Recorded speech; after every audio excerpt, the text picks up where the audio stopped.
গল্পের সওদাগর চ্যানেলে আপনাদের সবাইকে স্বাগতম।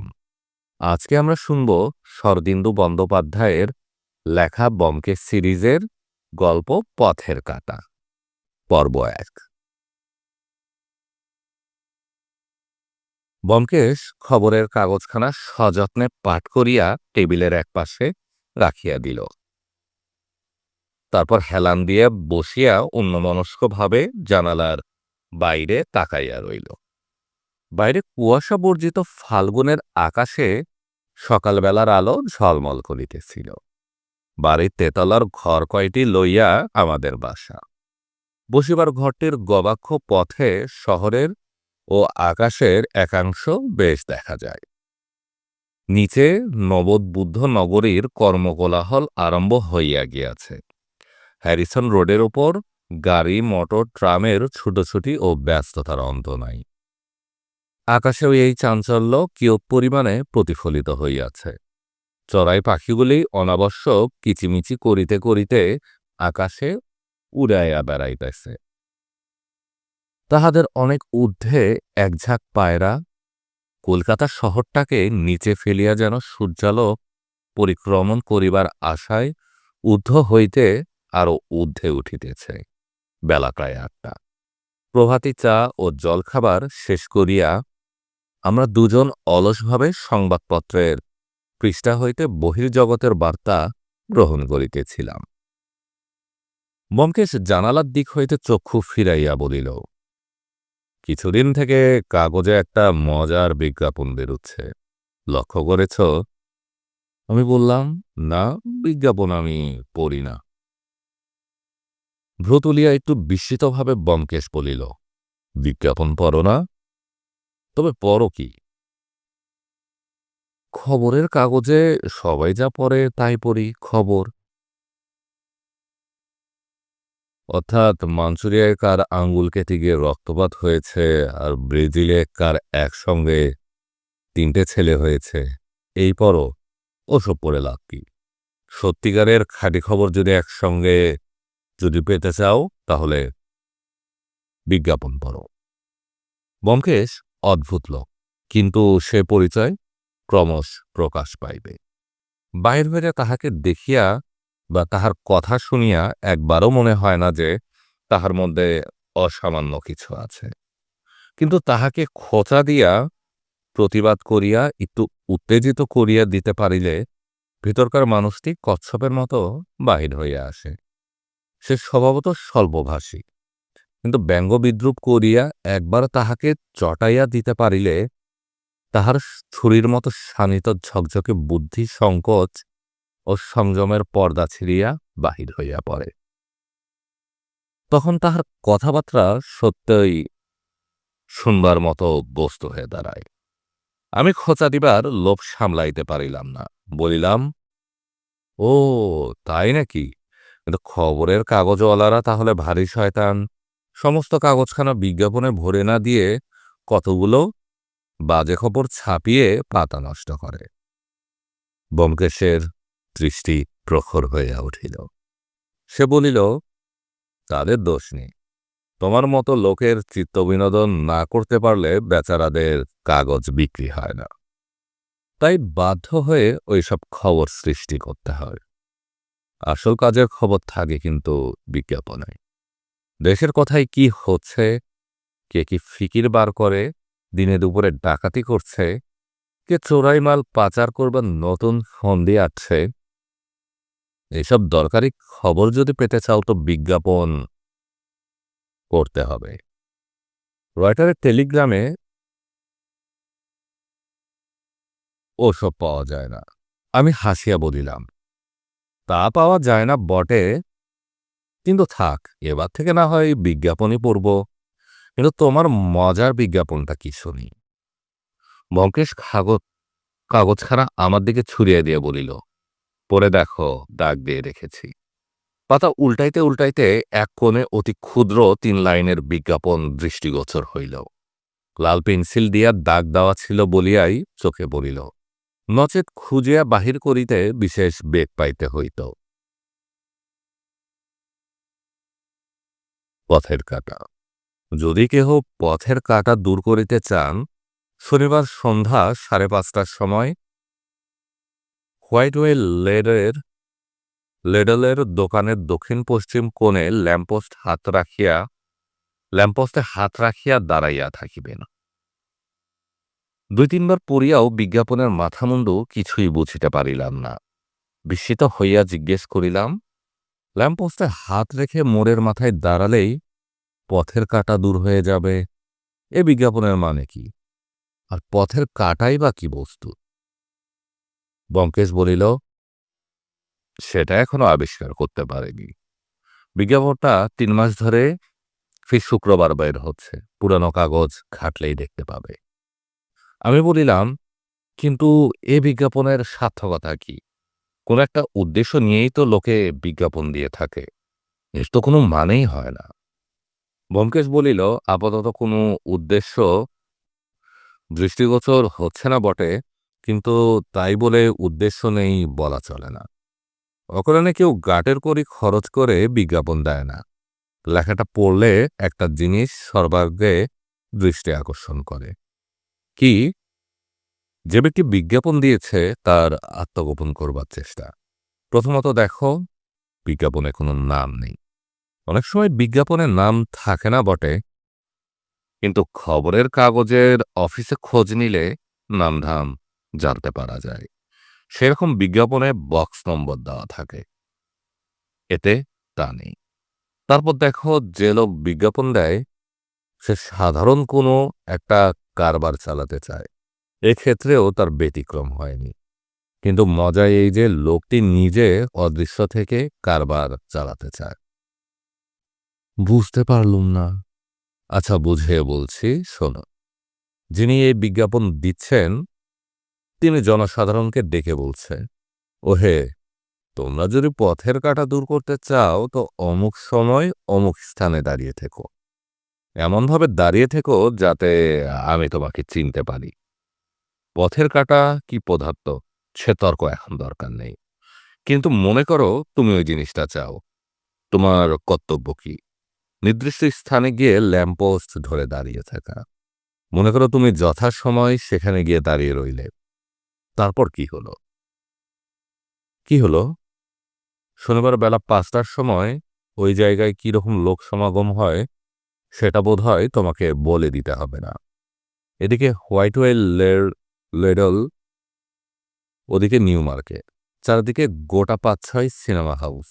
তুমি ল্যাম্পপোস্ট ধরে আধ ঘন্টা দাঁড়িয়ে রইলে আর লোকের ঠেলা খেতে লাগলে, কিন্তু যে আশায় গিয়েছিলে তা হলো না। কেউ তোমার পথের কাঁটা উদ্ধার করবার মহাঔষধ নিয়ে হাজির হলো না।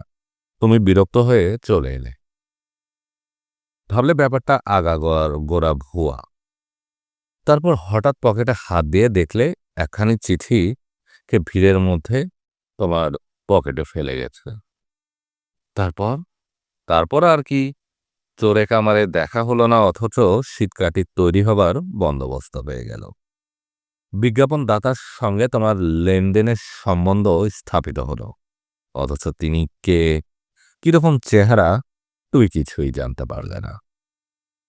আমি কিছুক্ষণ চুপচাপ থাকিয়া বলিলাম, যদি তোমার যুক্তিধারাকে সত্যি বলেই মেনে নেওয়া যায় তাহলে কি প্রমাণ হয়?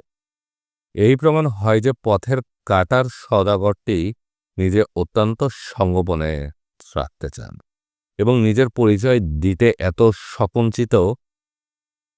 তিনি বিনয়ী হতে পারেন, কিন্তু সাধু লোক কখনোই নয়।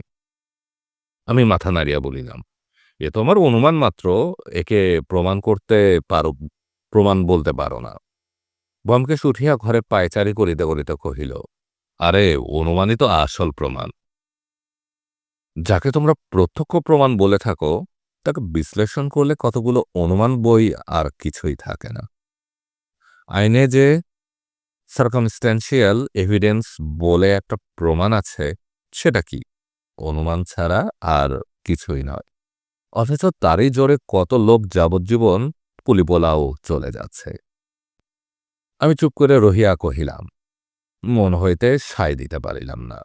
অনুমান যে প্রত্যক্ষ প্রমাণের সমকক্ষ হইতে পারে এ কথা সহজে মানিয়া লওয়া যায় না। অথচ ব্যোমকেশের যুক্তি খণ্ডন করাও কঠিন কাজ। সুতরাং নীরব থাকায় শ্রেয় বিবেচনা করিলাম। জানিতাম এই নীরবতায় সে আরও অসহিষ্ণু হইয়া উঠিবে এবং অচিরাৎ আরও জোরালো যুক্তি আনিয়া হাজির করিবে। একটা চড়াই পাখি কুটামুখে করিয়া খোলা জানালার উপর আসিয়া বসিল এবং ঘাড় ফিরাইয়া ফিরাইয়া উজ্জ্বল ক্ষুদ্র চক্ষু দিয়া আমাদের পর্যবেক্ষণ করিতে লাগিল। ব্যোমকেশ হঠাৎ দাঁড়াইয়া পড়িয়া আঙ্গুলি নির্দেশ করিয়া বলিল, আচ্ছা, ওই পাখিটা কি চায় বলতে পারো? আমি চমকিত হইয়া বলিলাম, কি চায়? ও বোধহয় বাসা তৈরি করবে আর একটা জায়গা খুঁজছে। ঠিক জানো? কোনো সন্দেহ নেই? কোনো সন্দেহ নেই। দুই হাত পশ্চাতে রাখিয়া মৃদুহাস্য ব্যোমকেশ বলিল, কি করে বুঝিলে? প্রমাণ কি? প্রমাণ আর কি, ওই মুখে কুটো কুটো থাকলেই প্রমাণ হয় যে বাসা বাঁধতে চায়। দেখিলাম ব্যোমকেশের ন্যায়ের প্যাচে পড়িয়া গিয়াছি। কহিলাম, না, তবে অনুমান। পথে এসো, এতক্ষণ তবে দেয়ালা করছিলে কেন? দেয়ালা করিনি, কিন্তু তুমি কি বলতে চাও চড়াই পাখির সম্বন্ধে যে অনুমান খাটে মানুষের বেলাতেও সে অনুমান খাটবে? কেন নয়? তুমি যদি কুটোমুখ করে একজনের জানালায় উঠে বসে থাকো, তাহলে কি প্রমাণ হবে যে তুমি বাসা বাঁধতে চাও? না, তাহলে প্রমাণ হবে যে আমি বদ্ধ পাগল। সে প্রমাণের দরকার আছে কি? ব্যোমকেশ হাসিতে লাগিল। বলিল, চটাতে পারবে না, কিন্তু কথাটা তোমার মানতেই হবে। প্রত্যক্ষ প্রমাণ বরং অবিশ্বাস করা যেতে পারে, কিন্তু যুক্তিসঙ্গত অনুমান একেবারে অমোঘ, তার ভুল হবার জো নেই। আমারও জিদ চড়িয়া গিয়াছিল। বলিলাম, কিন্তু ওই বিজ্ঞাপন সম্বন্ধে তুমি যেসব উদ্ভট অনুমান করলে তা আমি বিশ্বাস করতে পারলুম না। ব্যোমকেশ বলিল, সে তোমার মনের দুর্বলতা, বিশ্বাস করবার ক্ষমতাও চাই। যা হোক, তোমার মতো লোকের পক্ষে প্রত্যক্ষ প্রমাণই ভালো। কাল বিকেলে কাল শনিবার বিকেলে কোনো কাজ নেই, কালই তোমায় বিশ্বাস করিয়ে দিব। কিভাবে? আমাদের সিঁড়িতে পায়ের শব্দ শোনা গেল। ব্যোমকেশ উৎকণ্ঠ হইয়া বলিল, অপরিচিত ব্যক্তি পৌর মোটাসোটা নাদুস নদুস বললেও অতৃপ্তি হবে না। হাতে লাঠি আছে। ইনি কে? নিশ্চয়ই আমাদের সাক্ষাৎ চান, কারণ তেতালায় আমরা ছাড়া আর কেউ থাকি না, বলিয়া মুখ টিপিয়া হাসিল। বাইরের দরজায় কড়া নাড়িয়া উঠিল। ব্যোমকেশ ডাকিয়া বলিল, ভেতরে আসুন, দরজা খোলা আছে। দ্বার ঠেলিয়া একটি মধ্যবয়সী স্থূলকায় ভদ্রলোক প্রবেশ করিলেন। তাহার হাতে একটা মোটা মলাক্কা বেতের রূপোর মুঠযুক্ত লাঠি, গায়ে কালো আলপাকার গলাবদ্ধ কোট, পরিধানে কোচানো থান, কৌরবর্ণ সুশ্রী, মুখে দাড়িগোঁফ কামানো, মাথার সম্মুখভাগ টাক পরিয়া পরিষ্কার হইয়া গিয়াছে। তেতালার সিঁড়ি ভাঙ্গিয়া হাঁপাইয়া পড়িয়াছিলেন, তাই ঘরে প্রবেশ করিয়া প্রথমটা কথা কহিতে পারিলেন না। পকেট হইতে রুমাল বাহির করিয়া মুখ মুছিতে লাগিলেন। ব্যোমকেশ মৃদস্বরে আমাকে শুনাইয়া বলিল, অনুমান, অনুমান। আমি নীরবে তাহার এই শ্লেষ হজম করিলাম, কারণ এক্ষেত্রে আগন্তুকের চেহারা সম্বন্ধে তাহার অনুমান যে বর্ণে বর্ণে মিলিয়া গিয়াছে তাহাতে সন্দেহ নাই। ভদ্রলোকটি দম লইয়া জিজ্ঞেস করিলেন, ডিটেকটিভ ব্যোমকেশবাবু কার নাম? মাথার উপর পাখা খুলিয়া দিয়া একখানা চেয়ার নির্দেশ করিয়া ব্যোমকেশ বলিল, বসুন, আমারই নাম ব্যোমকেশ বক্সী। কিন্তু ওই ডিটেকটিভ কথাটা আমি পছন্দ করি না। আমি একজন সত্যান্বেষী। যা হোক, আপনি বড় বিপদে পড়েছেন বলে মনে হচ্ছে। একটু জিরিয়ে ঠান্ডা হয়ে নিন, তারপর আপনার গ্রামোফোন পিনের রহস্য শুনব। ভদ্রলোক চেয়ারে বসিয়া পড়িয়া ফ্যালফ্যাল করিয়া ব্যোমকেশের মুখের পানে তাকাইয়া রহিলেন। আমারও বিস্ময়ের অবধি ছিল না। এই পৌর ভদ্রলোকটিকে দেখিবা মাত্র তাহার গ্রামোফোন পিন রহস্যের সঙ্গে সংশ্লিষ্ট করা কিরূপে সম্ভব হইল, তাহা একেবারেই আমার মস্তিষ্কে প্রবেশ করিল না। ব্যোমকেশের অদ্ভুত অনেক ক্ষমতার দৃষ্টান্ত দেখিয়াছি, কিন্তু এটা যেন ভোজবাজির মতো ঠেকিল। ভদ্রলোক অতি কষ্টে আত্মসংবরণ করিয়া বলিলেন, আপনি আপনি জানলেন কি করে? সহস্র ব্যোমকেশ বলিল, অনুমান মাত্র। প্রথমত আপনি পৌর, দ্বিতীয়ত আপনি সঙ্গতিপন্ন, তৃতীয়ত আপনি সম্প্রতি ভীষণ বিপদে পড়েছেন এবং শেষ কথা আমার সাহায্য নিতে চান। সুতরাং কথাটা অসম্পূর্ণ রাখিয়া ব্যোমকেশ হাত নাড়িয়া বুঝাইয়া দিল যে ইহার পর তাহার আগমনের হেতু আবিষ্কার করা শিশুর পক্ষেও সহজসাধ্য। এখানে বলিয়া রাখা ভালো যে কিছুদিন হইতে কলকাতা শহরে অদ্ভুত রহস্যময় ব্যাপার ঘটিতেছিল, এবং যাহাকে গ্রামোফোন পিন মিস্ত্রির নাম দিয়া শহরের দেশি বিলাতি সংবাদপত্রগুলি বিরাট হুলস্থুল বাঁধাইয়া দিয়াছিল। তাহার ফলে কলকাতাবাসীর লোকের মনে কৌতূহল, উত্তেজনা ও আতঙ্কের অবধি ছিল না। সংবাদপত্রের রোমাঞ্চকর ও ভীতিপ্রদ বিবরণ পাঠ করিবার পর চায়ের দোকানের জল্পনা উত্তেজনার একেবারে দড়িছেঁড়া হইয়া উঠিয়াছি, এবং গৃহেও হইতে পথে বাহির হইবার পূর্বে প্রত্যেক বাঙালি গৃহস্থেরই গায়ে কাটা দিতে আরম্ভ করিতেছিল।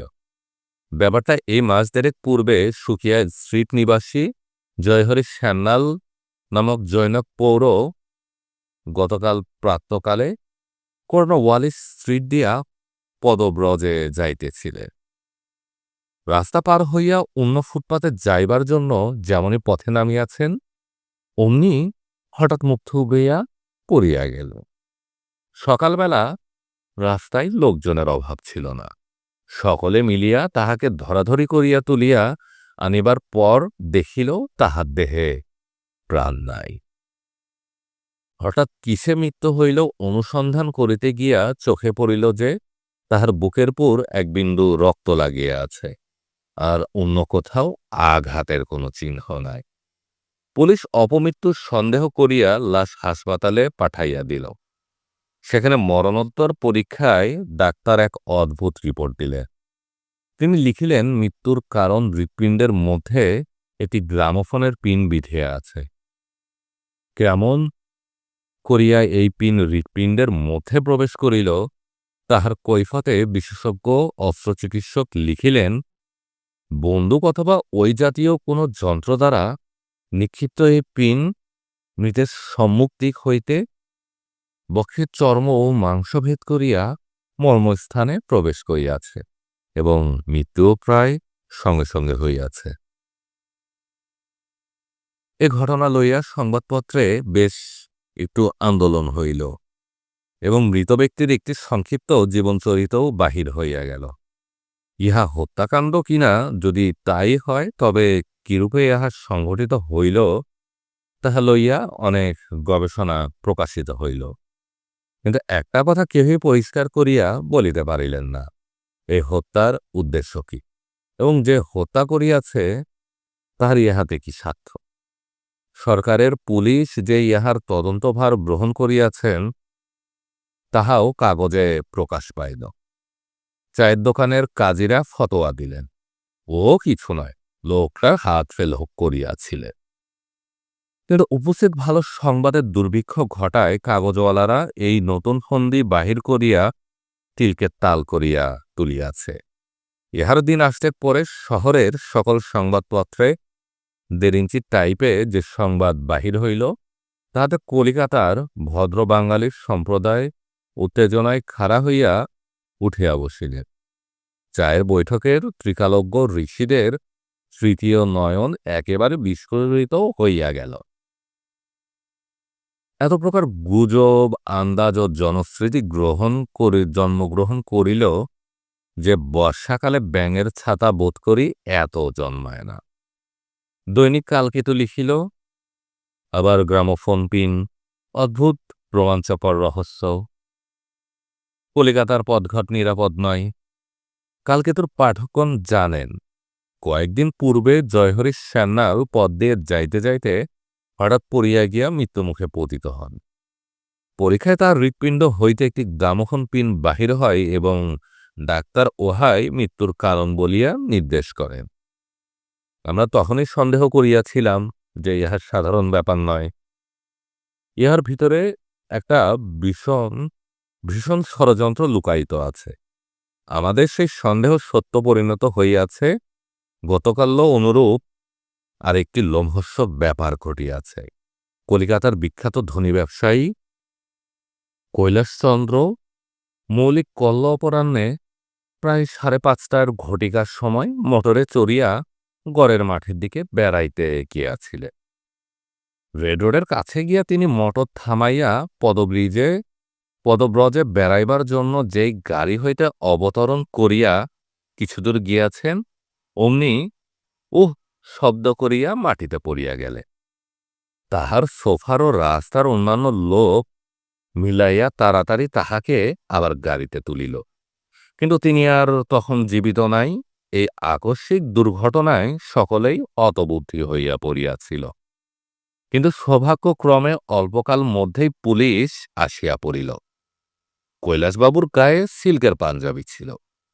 পুলিশ তাহার বুকের কাছে এক বিন্দু রক্ত দেখিয়া অপঘাত মৃত্যুর সন্দেহ করিয়া তৎক্ষণাৎ লাশ হাসপাতালে পাঠাইয়া দেন। ব্যবচ্ছেদকারী ডাক্তারের রিপোর্টে প্রকাশ যে কৈলাসবাবুর হৃৎপিণ্ডে একটি গ্রামোফোন পিন আটকাইয়া আছে। এই পিন তাহার সম্মুখ দিক হইতে নিক্ষিপ্ত হইয়া হৃৎপিণ্ডে প্রবেশ করিয়াছে। স্পষ্ট বোঝা যাইতেছে যে ইহা আবশ্যিক দুর্ঘটনা নহে। একদল ক্রূরকর্মা নরঘাতক কলিকাতা শহরে আবির্ভূত হইয়াছে। ইহারা কে এবং কি উদ্দেশ্য শহরের গণ্যমান্য ব্যক্তিদিগকে খুন করিতে আরম্ভ করিয়াছে তাহা অনুমান করা কঠিন। সর্বাপেক্ষা আশ্চর্য ইহাদের হত্যা করিবার প্রণালী, কোথা হইতে কোন অস্ত্রের সাহায্যে ইহারা হত্যা করিতেছে তাহা গভীর রহস্যে আবৃত। কৈলাসবাবু অতিশয় হৃদয় বা অমায়িক প্রকৃতির লোক ছিলেন। তাহার সহিত কাহারও শত্রুতা থাকা সম্ভব বলিয়া মনে হয় না। মৃত্যুকালে তাহার বয়ক্রম মাত্র 48 বৎসর হইয়াছিল। কৈলাসবাবু বিপত্নিক ও অপুত্রক ছিলেন। তাহার একমাত্র কন্যাই তাহার সম্পত্তির উত্তরাধিকারিণী। আমরা কৈলাসবাবুর শোকসমত্ত কন্যা ও জামাতাকে আমাদের আন্তরিক সহানুভূতি জানাইতেছি। পুলিশ সজোরে তদন্ত চালাইয়াছে। প্রকাশ যে কৈলাসবাবু সোফার কালীসিংকে সন্দেহের উপর গ্রেফতার করা হইয়াছে। অতঃপর 2 হপ্তাহ ধরিয়া খবরের কাগজে খুব হইচই চলিল। পুলিশ সবেগে অনুসন্ধান চালাইতে লাগিল এবং অনুসন্ধানের বেগে বোধ করি গলদঘর্ম হইয়া উঠিল। কিন্তু অপরাধী ধরা পড়া তো দূরের কথা, গ্রামোফোন পিটের জমাট রহস্য অন্ধকারের ভিতরের আলোকের রশ্মিটুকু পর্যন্ত দেখা গেল না। 15 দিনের মাথায় আবার গ্রামোফোন পিন দেখাই দিল। এবার তাহার শিকার সুবর্ণ বণিক সম্প্রদায়ের একজন ধর্নাঢ্য মহাজন, নাম কৃষ্ণদয়াল লাহা। ধর্মতলা ও ওয়েলিংটন স্ট্রিটের চৌমাথা পার হইতে গিয়া ইনি ভূপতিত হইলেন, আর উঠিলেন না। সংবাদপত্রে যে বিরাট রৈ রৈ আরম্ভ হইল তাহা বর্ণনার অতীত। পুলিশের অক্ষমতা সম্বন্ধেও সম্পাদকীয় মন্তব্য তীব্র ও নিষ্ঠুর হইয়া উঠিল। কলিকাতার অধিবাসীদিগের বুকের উপর ভূতের ভয়ের মতো একটা বিভীষিকা চাপিয়া রইল।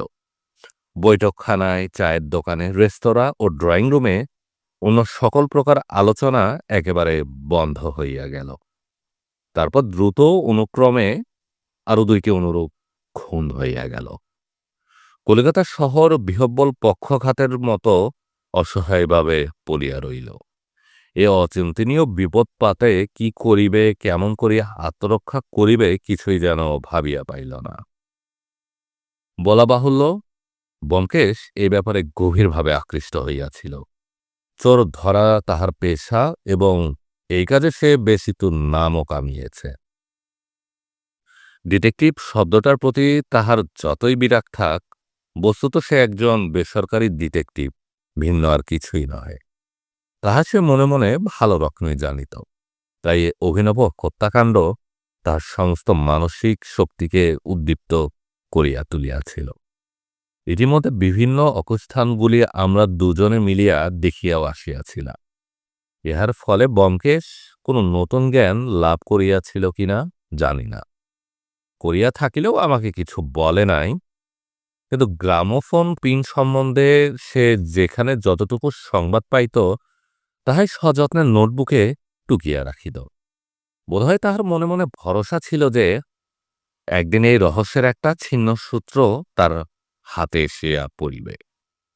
তাই আজ যখন সত্য সত্যই সূত্রটি তাহার হাতে আসিয়া পৌঁছিল, তখন দেখিলাম বাইরে শান্ত সংযত ভাব ধারণ করিলেও ভেতরে ভিতরে সে ভয়ানক উত্তেজিত ও অধীর হইয়া উঠিয়াছে। ভদ্রলোকটি বলিলেন, আপনার নাম শুনিয়া এসেছিলাম, দেখছি ঠকিনি। গোড়াতেই যে আশ্চর্য ক্ষমতার পরিচয় দিলেন, তাতে ভরসা হচ্ছে আপনিই আমাকে উদ্ধার করতে পারবেন। পুলিশের দ্বারা কিছু হবে না। তাদের কাছে আমি যাইনি মশাই। দেখুন না, চোখের সামনে দিনে দুপুরে ৫-৫টা খুন হয়ে গেল, পুলিশ কিছু করতে পারল কি? আমিও তো প্রায় গিয়েছিলাম আর একটু হলেই। তার কণ্ঠস্বর কাঁপিতে কাঁপিতে থামিয়া গেল, কপালে ছেদবিন্দু দেখাইয়া দিল। ব্যোমকেশ সান্ত্বনার স্বরে বলিল, আপনি বিচলিত হবেন না। পুলিশে না গিয়ে যে আমার কাছে এসেছেন, ভালোই হয়েছেন। এ ব্যাপারে কিনারা যদি কেউ করতে পারে তো সে পুলিশ নয়। আমাকে গোড়া থেকে সমস্ত কথা খুলে বলুন। অদরকারি বলে কোনো কথা বাদ দিবেন না। আমার কাছে অদরকারি কিছুই নেই। ভদ্রলোক কতকটা সামলাইয়া লইয়া বলিতে আরম্ভ করিলেন, আমার নাম শ্রী আশুতোষ মিত্র, কাছেই নেবুতলায় থাকি। 18 বছর বয়স থেকে সারা জীবন ব্যবসা উপলক্ষে ঘুরে ঘুরেই বেরিয়েছি। বিয়ে থা করবার অবকাশ পাইনি। তাছাড়া ছেলেপিলে নেভিগেন্ডি আমি ভালোবাসি না, তাই কোনোদিন বিয়ে করবার ইচ্ছেও হয়নি। আমি গোছালো লোক, একলা থাকতে ভালোবাসি। বয়সও কম হয়নি, আসছে মাঘে 51 বছর পূর্বে। প্রায় বছর 2 হলো কাজকর্ম থেকে অবসর নিয়েছি। সারা জীবনের উপার্জন লাখ 1.5 টাকা ব্যাংকে জমা আছে, তারই সুদে আমার বেশ চলে যায়। বাড়ি ভাড়াও দিতে হয় না, বাড়িখানা নিজের।